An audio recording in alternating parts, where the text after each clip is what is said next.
So in this video, I wanted to take a quick look at the Nitoms Stalogy low viscosity ballpoint pen. It's usually referred to as the Stalogy pen.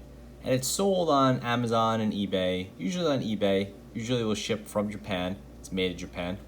It's a pretty interesting pen and one that's been recommended to me a number of times, so I wanted to check it out. It sells for about between $6 and $10, so call it like an $8 pen.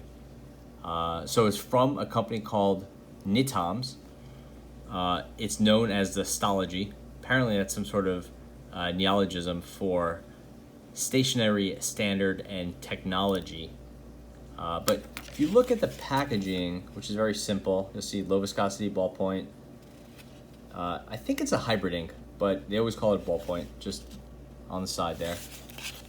Smooth, comfortable writing, non-slip grip. There's the name breakdown. But it is manufactured by Nitto. I always thought of Nitto as a tire company, part of Toyo, but this isn't that Nitto. This is the conglomerate Nitto, and they make like fiberglass and plastics and all sorts of fabrics and stuff like that. And the actual website would be at Nitoms, not Nitto. Just interesting fact there. Not too much else to see from the packaging. It's a pen. It's made in Japan. That's about it. As for the pen itself, it's really simple. It's kind of an old school. It's the full length of the pen is a non-slip material. It even says non-slip grip in here. There's a lot of writing on it. You see it says stationary standard technology, low viscosity oil-based ink ballpoint pen. So oil-based is why they call it a ballpoint. So it's probably could be a hybrid if it's a more high-tech ballpoint. It's hard to say.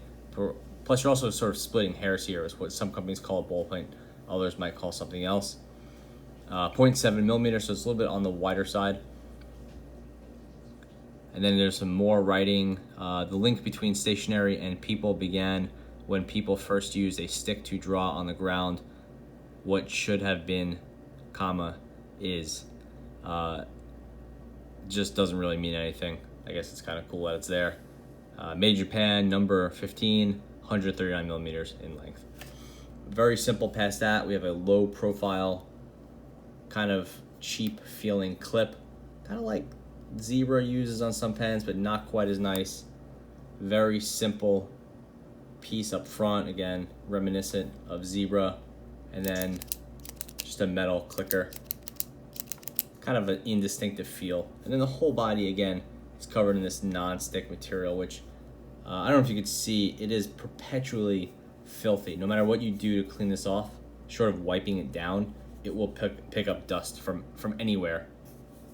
So I find that to be really annoying. It is grippy, that's nice. I'm sure this writing will wear out over time. Has a sort of grippy, sort of oily feel to it. Definitely not my favorite, but it's comfortable enough. Pen's a little bit back heavy, I will say, which I find to be annoying. And no interruption to the grip. You can't feel the writing. There's no grip area. All this is grippy when it doesn't really need to be. So kind of a strange thing there. Opening the pen up, we can see that the front piece is metal, which is nice. It's a very tiny little spring here, which would be hard to replace, but kind of interesting. And then we see the refill, and this looks just like a Zebra gel refill to me, or a Zebra emulsion refill. They kind of look the same. If you look at it closely, it's a little hard to make out, but it does say, you can probably just make it out. It does say Stalogy Black, and then 1802 maybe. I don't know what those numbers mean, but it does say Stalogy on it, so I don't know if it was manufactured by Zebra, or maybe that's just in my head that this seems and feels like a Zebra to me. But it is interesting that it is that kind of strange size that you would see in an F701 and some other pens. So as for the body goes, underwhelming. Click, pretty underwhelming as well. It's just kind of a fine pen. For $8 or $9, you can get much nicer pen bodies out there. So we'll move on to the writing. And this is go with the official name, the Nitoms Stalogy low that's a tough word. Viscosity, oil-based ballpoint pen. So the writing is fine. There's really not a whole lot of character here. It writes like a hybrid or a newer ballpoint. Again, it writes a lot like a kind of a zebra or something that you have lying around. It doesn't really feel to me like anything super special.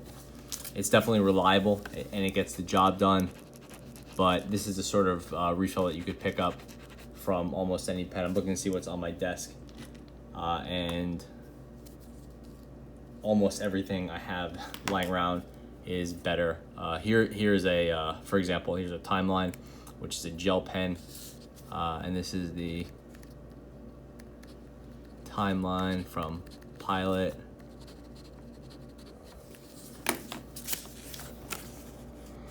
And it's a little hard to make out, but the Timeline definitely is a smoother ink. It's a gel, to be fair, so it's not apples to apples, but it's a smoother, it's a darker black, and it works better with this sort of cottony paper.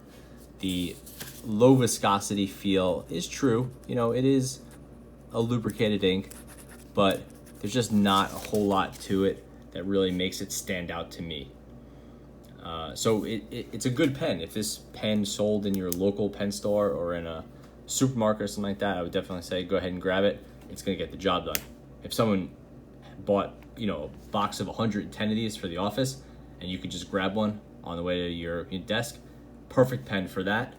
Something that you're gonna hunt down on eBay and pay $10 for and wait 2 weeks for shipping, that doesn't really make sense to me.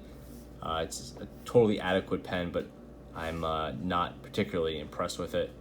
And yeah, it's fine, but it's not worth hunting down. So that about covers it.